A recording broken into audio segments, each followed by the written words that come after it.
Hello and welcome to another episode of Draw with Lee. Today we will be doing a full body portrait of this cat named Katie, and we will start with the usual materials. We have two charcoal pencils here, there's an HB and a 2B, a hard eraser as well as a kneaded eraser. We will begin by the block end, so we will start with the HB pencil and measure the proportions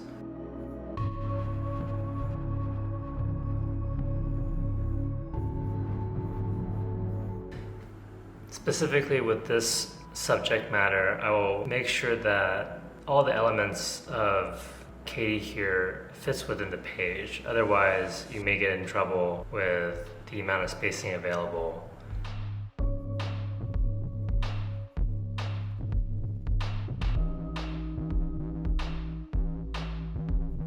And it's okay if this process is super rough. You're trying to get the rough outline of where you think the different elements of the body are. If you make a mistake or if different elements of your subject are out of position, we can make those adjustments later.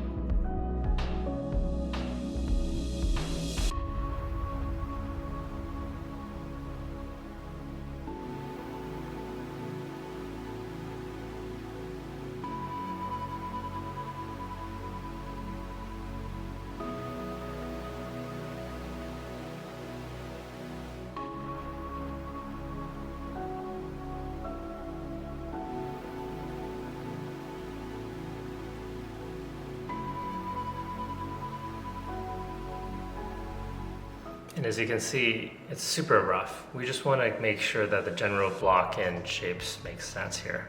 If we see anything obviously wrong, we can easily erase and fix the lines so that we can continue on trying to block in the various elements.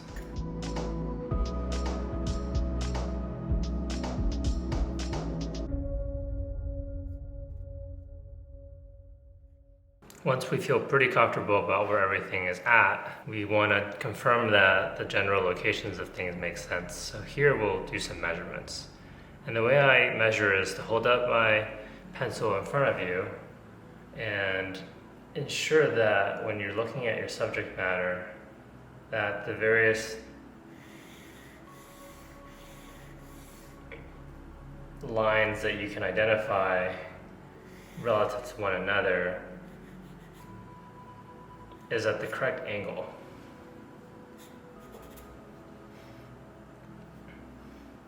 If you measure between the various elements and the edges do not line up between different parts of the drawing, then you know that there's probably something fundamentally wrong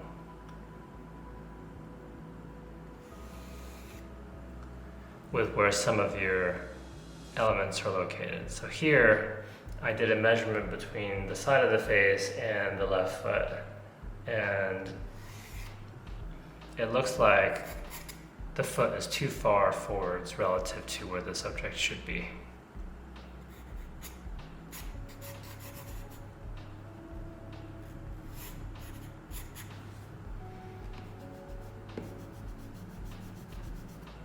You want to do this with every single large component of your drawing. Be careful not to think about each part of the subject's anatomy as an actual body part and just look at the large shapes.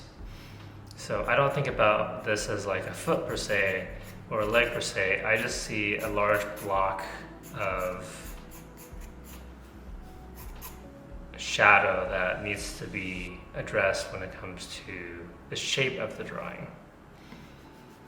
When you disconnect or stop thinking about what you're drawing as specific parts of the body and just look at them from the perspective of this is a shadow or this is a line or this is just where something is positioned, you kind of disconnect You removed the emotional element of drawing a subject matter that you're very familiar with or have opinions about.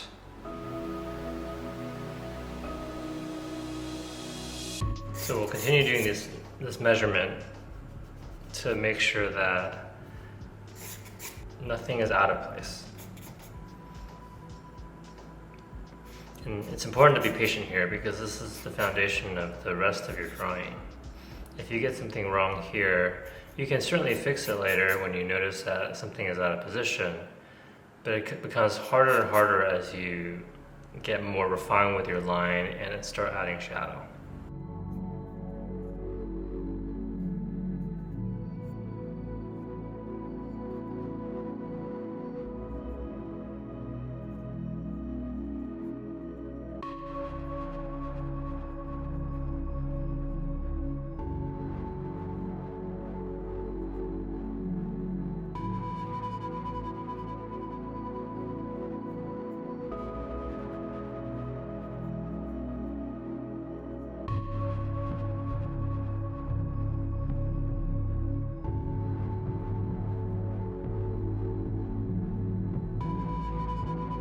Don't be afraid to triple check your measurements. Sometimes the angles aren't quite what you originally thought they were, or you make a slight mistake. So it's always good to measure once, draw, measure again, draw some more, measure a third time. You'll see that sometimes you make some minor mistakes that you want to correct as you measure.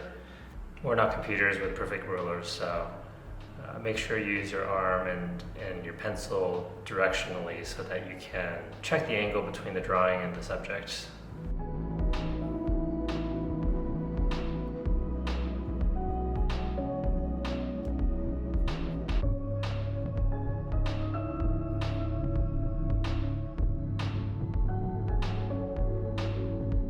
As you become more confident with where things are placed, you can clean up the measuring lines as well as start going into some of the more detailed outlines that you may have initially skipped just because you're trying to block in the general shapes. At this point, we're close enough to knowing where everything is at to be able to refine the line and ensure that the more detailed areas, specifically the face, are properly filled in.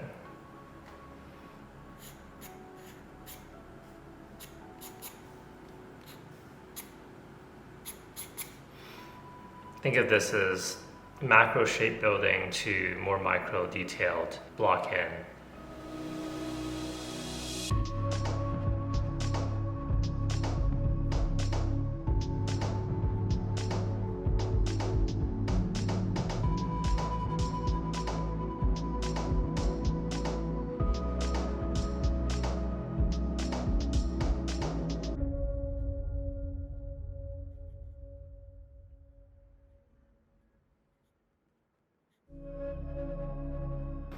When drawing some of the more detailed outlines, you become more fluid in your drawing by eyeballing where the line and the shapes should be relative to the different elements near it.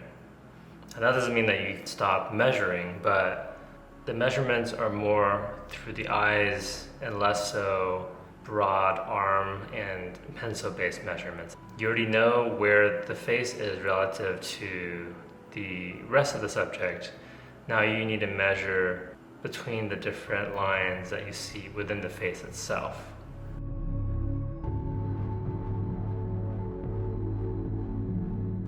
So at this point in the drawing, it's super important to double check that the lines themselves provide an accurate reflection of the source material.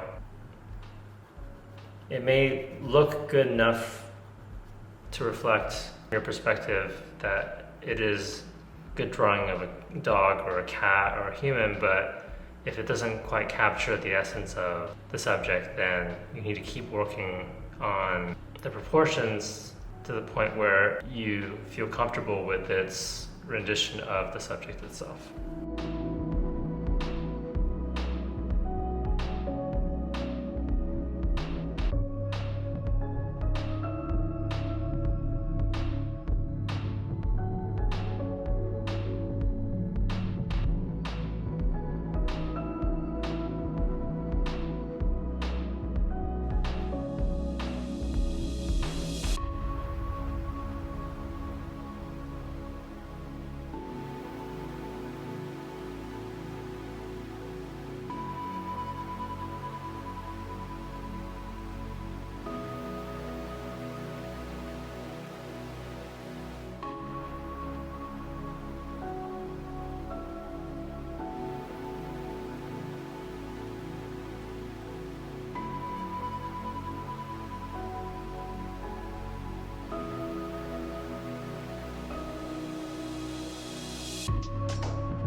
As you can see, I keep fixing the lines as I go along. There are probably some inaccurate measurements throughout this thing, but as I move myself around the page, I realize where things don't fit relative to each other, and I will erase to clean up the lines that were used for the block in and add lines that I think make sense with more clarity at this point.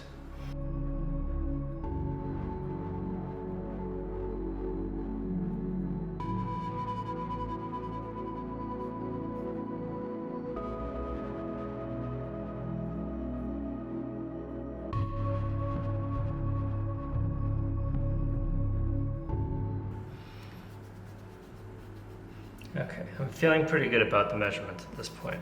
I'm gonna try and erase some of these measurement lines because although not everything is probably perfect, I feel pretty good about where generally the various elements of this drawing are. The lines seem to be accurate enough. And we want to de-emphasize measurements now and start going into more detailed line work and adding shadow.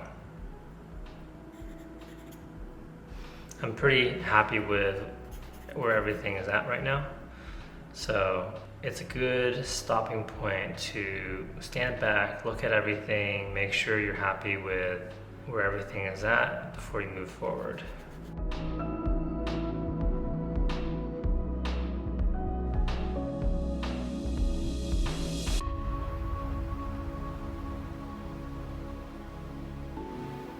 Don't forget during this process to sharpen your pencil if it's getting dull. You don't want to be drawing with a flat edge. You want to make sure your tools are up to the task.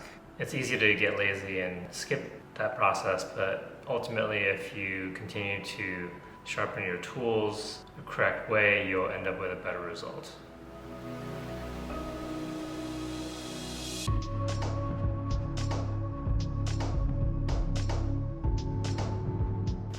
Okay, now that the drawing is in place, we'll start shading in values. Now, the interesting thing about this source material is that it's a black cat, and although you may think black cat is all one single shade of value, you do see that depending on the way that the light is hitting the various parts of the cat's body, there are darker and lighter elements throughout. Now here specifically, the cat's face is definitely in focus. The body is maybe somewhat less important, although a lot of it is in very dark cast shadow or shadow. But you'll notice even within the subject matter itself, there are light parts of the body based on the reflective light from the floor, the brighter light from the ceiling, the primary light is coming from. So you'll still be able to create a dynamic drawing here, focusing on the face, providing the detail, and the body being blocked in well enough to provide a compelling portrait. So we'll begin with the initial layer of shade, which will be mostly vertically laying in the shadow consistently as a base layer before we add additional value to the shadow regions.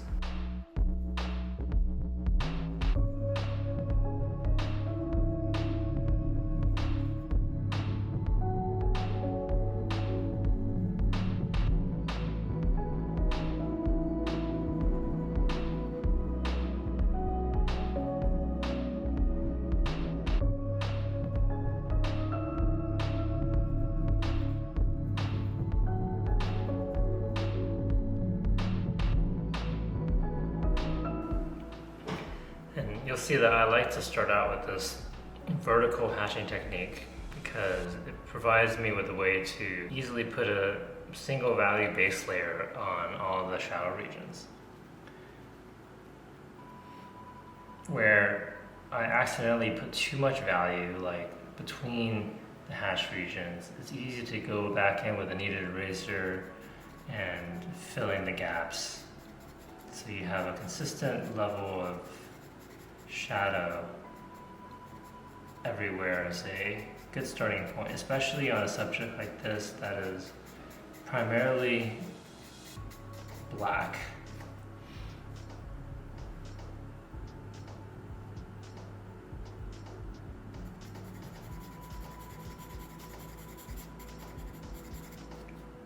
When doing something like this, make sure you are patient. It can take quite a while to cover the entire drawing with shadow, and as you start pulling and pushing the values more with your softer pencils, it's easy to become impatient with the entire process. There are obviously quicker ways of shading in subjects when drawing. You can use Vine or compressed charcoal to quickly add a layer of shade of different values to your drawings. For simplicity's sake, for demo purposes, we're going to skip some of the more advanced techniques using compressed and Vine charcoal and just stick with the pencils for now. Maybe in a future video, if there's enough interest, I can do a demo using charcoal pencils along with some additional material like Vine and compressed charcoal to get more dynamic range of values in a more finished looking drawing.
Now the foundational layer shading is on there. We have a good basis for the remaining layers of shadow that we want to add to this going forwards to make this drawing really pop.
Now I will start using the softer pencil to pull out some of the darker regions of this drawing.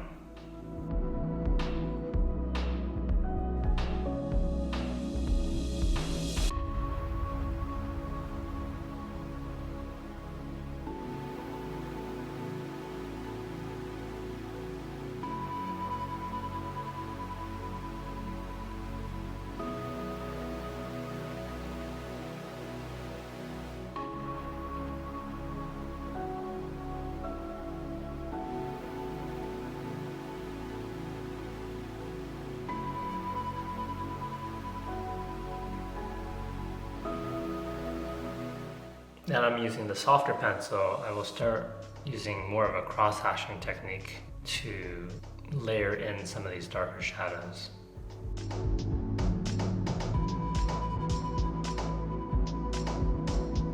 The goal here is to create a sense of direction with some of these transition areas between kind of the lighter shadow and the core of the cast shadow.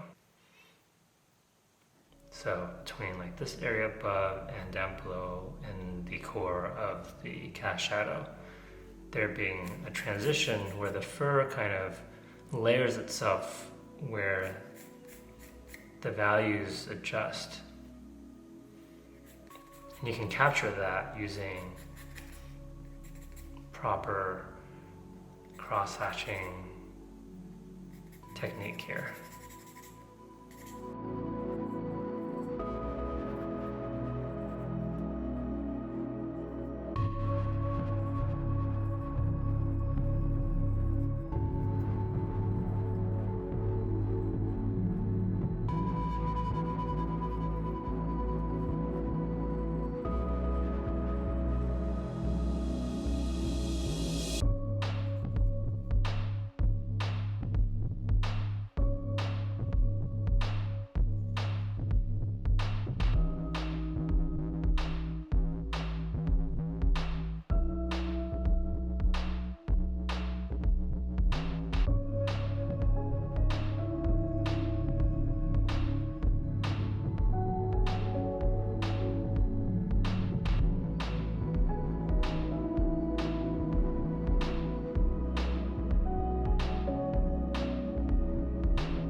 Now that we have a good base layer of shadow on this kitten here, I noticed that it's really difficult to get the dark values of the subject, which is majority black or dark values, and be able to push that value dark enough with the pencils I have available. So what I'm going to do here is use a stick of compressed charcoal to push those values and mix that in without having to spend too much time individually shading with pencils.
Now, one problem with going so dark so quickly with the compressed charcoal is that it doesn't provide you with very much finesse around subtle differences between values.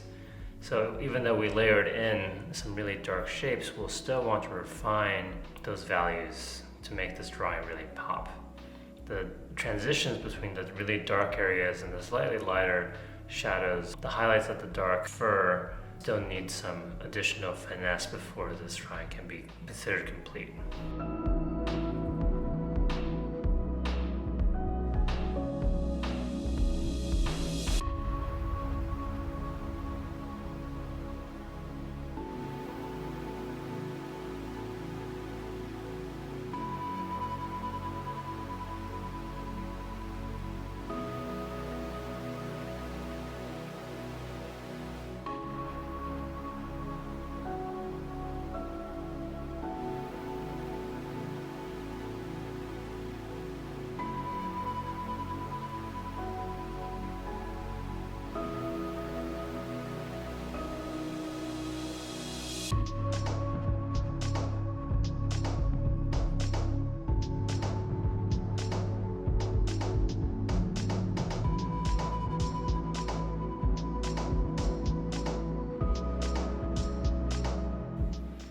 You'll notice that I'm actually using a kneaded eraser to help blend some of the compressed charcoal together so we can minutely adjust kind of the value of the shadows and remove some of the harsher line work that came from the compressed charcoal.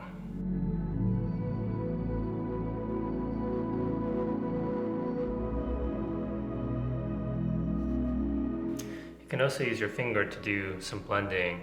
I'm actually going to use a little bit of vine charcoal, which is softer charcoal, over the compressed charcoal to kind of smooth out those solid blocks of shadow.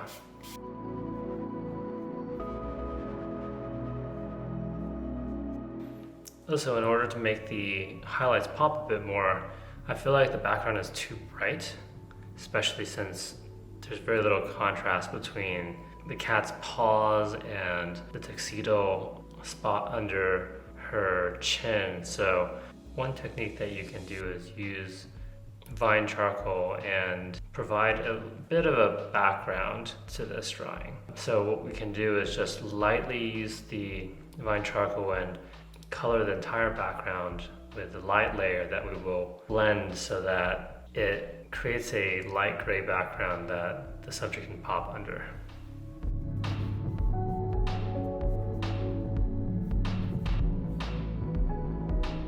Now, instead of blending with my finger, which can result in some amount of blemishes because of the oils in my finger, I'm going to use a sheet of paper towel just to smooth out the background so it's one consistent shade.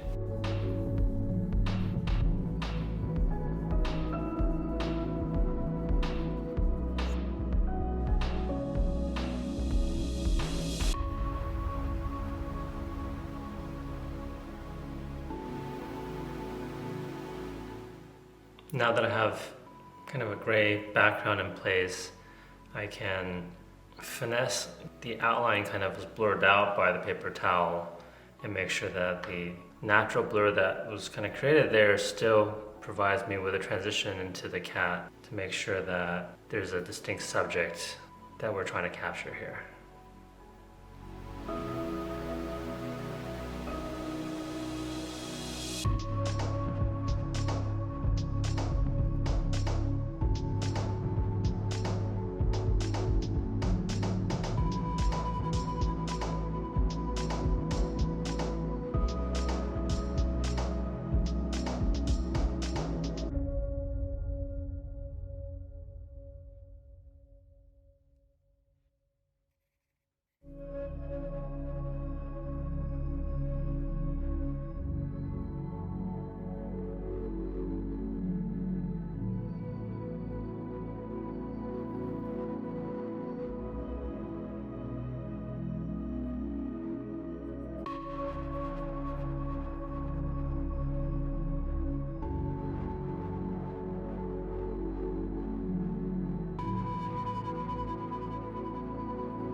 If there's one place you want to spend a little bit more time on, it is the face of the subject. Getting the right expression, the right feel relative to the photo is super important here.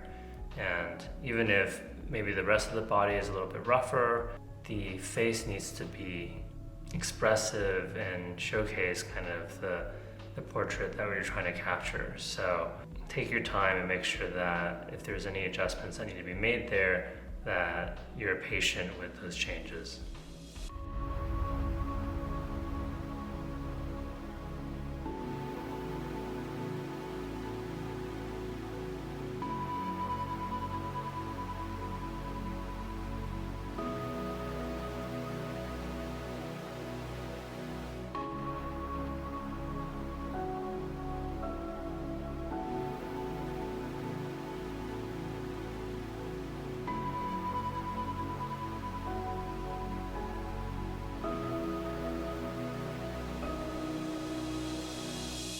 Okay, so the last thing I want to do with this drawing is make sure that there's some resemblance or some semblance of the whiskers and the white hairs on her face. Now, this is difficult to do with an eraser. In an ideal world, we would have some kind of white chalk that we can actually use to draw over the shadows to kind of create those lines. But in the absence of that, you can also use a sharp, hard eraser to try and get some of those effects as well.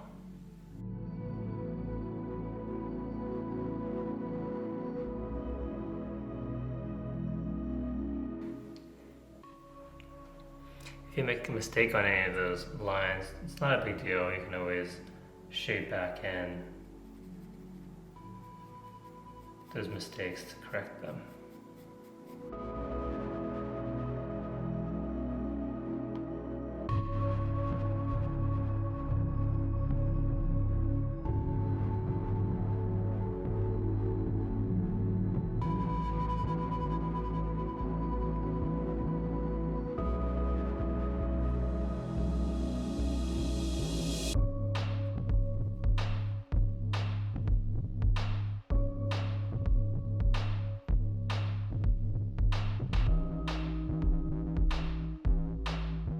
And there you have it.